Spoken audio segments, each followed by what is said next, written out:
Good morning friends. मैं doctor V K Mishra from gastro liver hospital Swaroopnagar Kanpur. आज मैं बात करूंगा क्या सिर्फ पानी से आप एसिड रिफ्लक्स को रोक सकते हैं। क्या ड्रिंकिंग वाटर एसिड रिफ्लक्स की प्रॉब्लम में आपको हेल्प कर सकता है।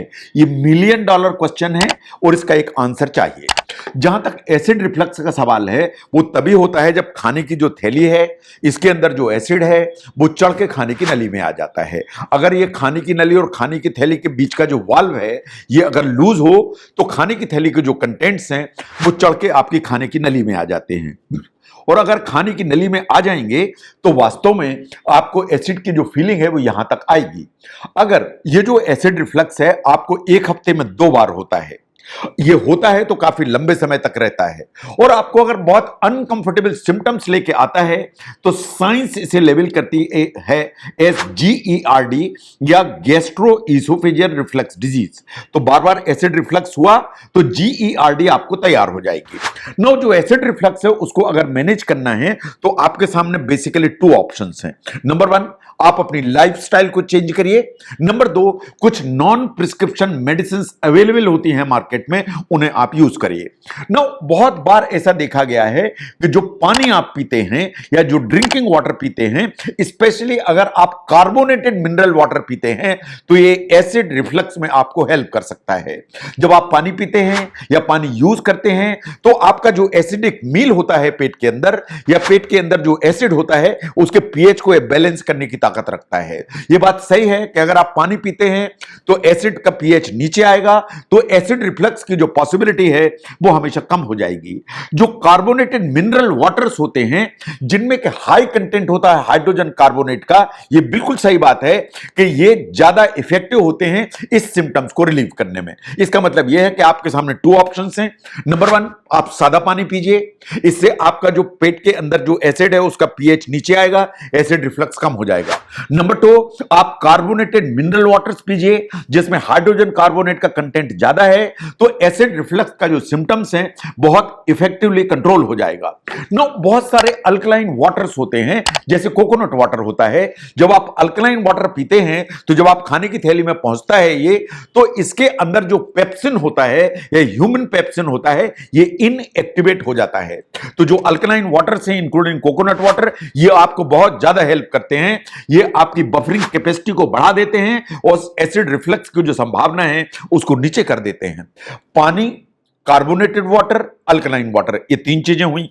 इसके अलावा बहुत सारे हर्बल टी होती हैं जो आपको हेल्प कर सकती हैं। जैसे कैमोमाइल टी है, ये आपको हेल्प करने की ताकत रखती है। जिंजर टी है, ये आपको हेल्प करने की ताकत रखती है। जो लिकोराइज टी है वो भी आपको हेल्प करने की ताकत रखती है। लेकिन बहुत सारी दूसरी जो चाय अवेलेबल होती है, चाहे वो ग्रीन टी हो चाहे दूसरी जितनी भी चाय है, वो वास्तव में एसिड रिफ्लक्स का जो सिम्टम है उसको एग्रेवेट करने की ताकत रखती हैं। तो इसलिए इसको ध्यान से देखने की जरूरत है कि chamomile tea, ginger tea and liquorice T, ये सिर्फ 3 ही ऐसे हैं जो एसिड रिफ्लक्स को नीचे कर सकते हैं। इसके अलावा अगर आप अपनी लाइफस्टाइल में कुछ चेंजेस करेंगे तो और भी फर्क आएगा। इन द सेंस कि अगर आप ओवर ईट नहीं करेंगे तो एसिड रिफ्लक्स कम होगा। अगर आप हर 2 से 3 घंटे में थोड़ी थोड़ी अमाउंट में खाएंगे एसिड रिफ्लक्स कम होगा। अगर खाने के बाद तुरंत आप लेटेंगे नहीं तो एसिड रिफ्लक्स कम होगा। इसके अलावा अगर आपने अपना जो इंटेक है कॉफी का कम किया, चॉकलेट का कम किया, आपने अल्कोहल का जो कंजम्पशन है वो कम किया, आपने फैटी फूड्स, स्पाइसी फूड्स कम किए, तो जो एसिड रिफ्लक्स है उसकी पॉसिबिलिटी कम होगी। अगर आप ओबीज हैं, आपने वेट कम किया, तो यह बात सही है कि एसिड रिफ्लक्स कम होगा। आप अगर लूज क्लोथ्स पहनते हैं तो एसिड रिफ्लक्स की जो पॉसिबिलिटी है वो हमेशा कम होती है। स्मोकिंग फॉर दैट मैटर या टोबैको किसी भी फॉर्म में आप यूज करते हैं उसे बंद करिए, आपको हेल्प मिलेगी। और रात में जब आप सोते हैं तो जिस तरफ आपका सिरहाना है उसके जो पाए हैं उसके नीचे एक ईंट लगाइए ताकि एक स्लोप डेवलप हो जाए। तो अगर 6 से 8 इंच का आप स्लोप बना लेते हैं उससे एसिड रिफ्लक्स की जो पॉसिबिलिटी है वो बहुत कम हो जाती है। नो, आपने पानी इस्तेमाल किया, आपने लाइफस्टाइल चेंज की, उसके बावजूद भी अगर एसिड रिफ्लक्स नहीं ठीक होता है तो आपके पास में इतने सारे ऑप्शन हैं। बहुत सारे एंटासिड्स मार्केट में अवेलेबल होते हैं, आप उन्हें यूज कर सकते हैं। बहुत सारे कोटिंग एजेंट्स अवेलेबल होते हैं जैसे सुक्रलफेट, आप उन्हें यूज कर सकते हैं। जब इनसे भी काम नहीं चलता है तब आपको मेडिकेशन पर जाना पड़ता है, जिसके लिए आपको डॉक्टर की मदद चाहिए। आप डॉक्टर से बात करेंगे तो या तो आपको हिस्टामिन ब्लॉकर्स दिए जाएंगे जो बहुत सारे नाम से आते हैं, जैसे फेमोटिडिन नाम से आता है, रेनिटिडिन नाम से आता है, या आपको प्रोटॉन पंप इनहिबिटर्स दिए जाएंगे जो बहुत सारे नाम से आते हैं, जैसे कि ओमेप्राजोल, एस ओमेप्राजोल, पेंटोप्राजोल, रेबेप्राजोल, बहुत सारे नाम से प्रोटॉन पंप इनहिबिटर्स आते हैं। इन सम केसेस इनके साथ में आपको प्रोकाइनेटिक ड्रग्स भी यूज करने की जरूरत पड़ सकती है, जैसे डोमपेरिडोन, लिवोसल्पराइड या इटोप्राइड। तो इस तरह की मेडिकेशन इन कॉम्बिनेशंस आपको यूज करने की जरूरत पड़ सकती है। बहुत रेयरली ऐसा होता है कि ना लाइफस्टाइल से काम चल रहा है, ना मेडिसिन से काम चल रहा है, इन आपके सिम्टम्स परसिस्टेंटली चलते चले जा रहे हैं, या आप मेडिसिन से रिलीफ तो आ रहा है लेकिन मेडिसिन बंद की तो सिम्टम फिर वापस आते हैं, तो आपको कभी सर्जन की मदद लेनी पड़ती है।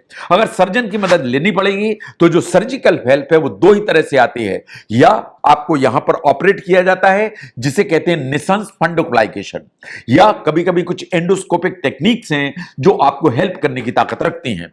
एक बार एसिड रिफ्लक्स के जो सिम्टम्स हैं उनको आप रिकैपिचुलेट करके देखिए कि एसिड रिफ्लक्स के क्या सिम्टम्स हैं जो आपको एड्रेस करने की जरूरत है। सीने में जलन सबसे कॉमन सिम्टम है, खाने की नली में पानी आ जाना, regurgitation is a common symptom, कभी चेस्ट पेन हो सकता है, लग सकता है कि चीजें यहां अटकी हुई हैं, कभी गले में खराश पैदा हो सकती है या हॉर्सनेस आ सकती है, कभी सूखी खांसी भी आपको तैयार हो सकती है, कभी आपका पेट फूल के डकारें आ सकती हैं, नौशिया वॉमिटिंग हो सकती है, इन कभी पेट फूल भी सकता है, बहुत कभी कभार ऐसा होता है कि खाना निगलने में आपको दिक्कत होने लगे। ये सभी एसिड रिफ्लक्स का जो सिम्टम है उसका स्पेक्ट्रम है।